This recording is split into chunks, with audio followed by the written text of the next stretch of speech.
Hey guys, it's Cameron again, and I'm back to do a top 8 books of 2014 video. I'm just going to start off with the books that I don't own physical copies of, because 3 of the 8 I checked out from the library, so I don't own physical copies of them as of yet. Number 1 is The Night Gardener by Jonathan Auxier. I wish I had a copy of my own of this book because it is even more beautiful than the picture shows. It's just very shiny and just a beautiful book overall. And it was also probably my number 1 favorite book of 2014. It's just a really haunting, atmospheric, middle grade ghost story. I love the vibe of the book and the characters. I thought the plot was very unique. So that is The Night Gardener by Jonathan Auxier. Great book. Cannot wait to read more from this author in the future. Another book that I loved but don't own a copy of just yet is The Perks of Being a Wallflower by Stephen Chbosky.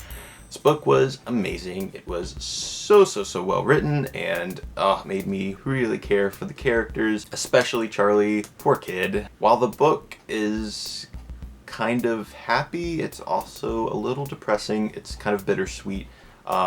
Mostly bitter. It's a very unique book, and it's kind of hard to explain the feelings you get from it. You just have to read it and experience the feels for yourself. The movie is excellent also, so definitely check both of those out. The next book is Rapture Practice by Aaron Hartzler. This is a young adult contemporary memoir. I definitely want a copy of my own because I can see myself rereading this book many times in the future. I just connected with it so much. It's about the author's teenage years, growing up in a very conservative Christian family. It's about learning to just love all of those around you, even with their flaws and the things that they say and do that might hurt. It's putting that aside and saying, okay, your family, I love you anyway. And another one of my favorite books that I read in the year of 2014 was Interview with the Vampire by Anne Rice. This is the first book in the Vampire Chronicles. It's just wonderfully gothic and so well written, and you feel all kinds of stuff while reading this book. It's very angsty. It basically feels like you're reading Anne Rice's diary from the time period that she wrote this book.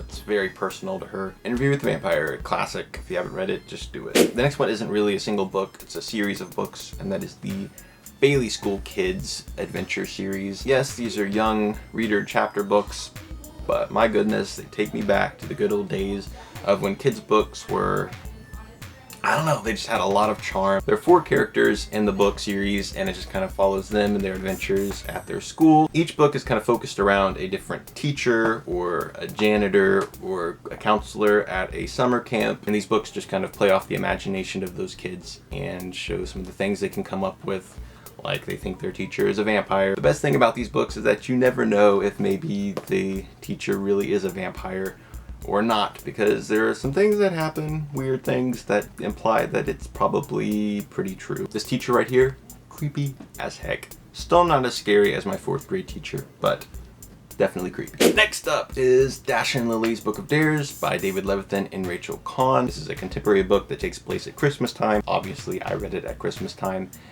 and it is definitely one of my favorite holiday books so far. It's just a very quirky read, and the characters are crazy, especially Lily. She's kind of nuts. I definitely recommend reading this at Christmas time this year. It is very good, and it's a very quick read, so pick it up. Next up is The Thief of Always by Clive Barker. I am just so happy that I picked this up because it was excellent. Seriously, just the writing and the world building and the atmosphere and the characters. It's like just mind-blowingly good, and I wasn't expecting to read it and feel that way. And last but most definitely not least is A Monster Calls by Patrick Ness. So those are my top 8 books of 2014. I hope you enjoyed this video, and I will see you guys very soon.